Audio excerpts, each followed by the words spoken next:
ना जायब ना जायब ना जायब है, ना जायब ना जायब ना जायब है, सखी गौरी अंगन माँ ना जायब है, सखी गौरी अंगन माँ ना जायब है, सखी गौरी अंगन माँ ना जायब ना जायब ना जायब है, सखी गौरी सखी गौरी अंगन माँ बहिरा सांप के मरबा बनाओल, बहिरा सांप के मरबा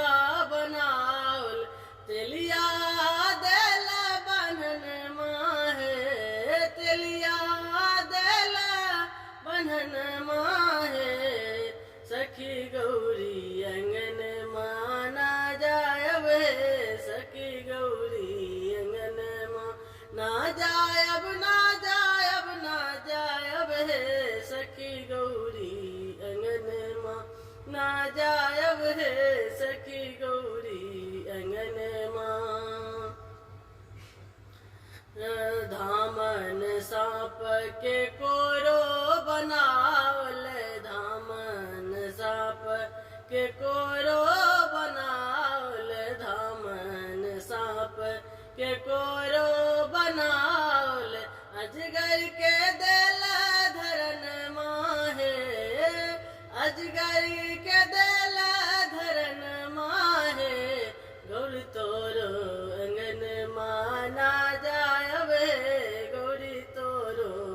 अंगन माँ ना जायब है, गौरी तोरो अंगन माँ।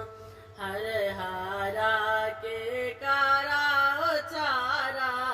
हर हारा के कारा चारा, करैत के लगाल कंगन माँ है, करैत के लगाल कंगन माँ है, सखी गौरी अंगन माँ ना जायब है, सखी गौरी अंगन माँ। पनिया दरारी के पहुँची लगावल, पनिया दरारी के पहुँची लगावल, ढरवा के लाल ढोलन माँ है, ढरवा के लाल ढोलन माँ है,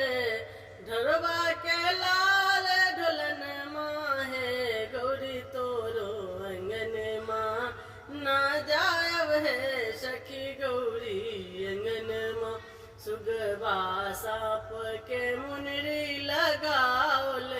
सुगबा सांप के मुनरी लगावल, नाग के लाल जसन माँ है, नाग के लाल जसन माँ है, सखी गौरी अंगन माँ ना जायब है, सखी गौरी अंगन माँ ना जायब है, सखी गौरी अंगन माँ। चांद तारा के शीशा लगावल, चांद तारा के शीशा लगावल, मच गिद्ध के अबरन माँ है, मच गिद्ध के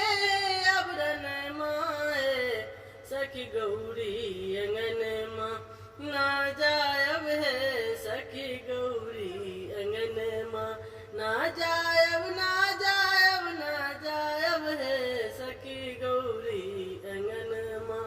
ना जायब है, सखी गौरी अंगन माँ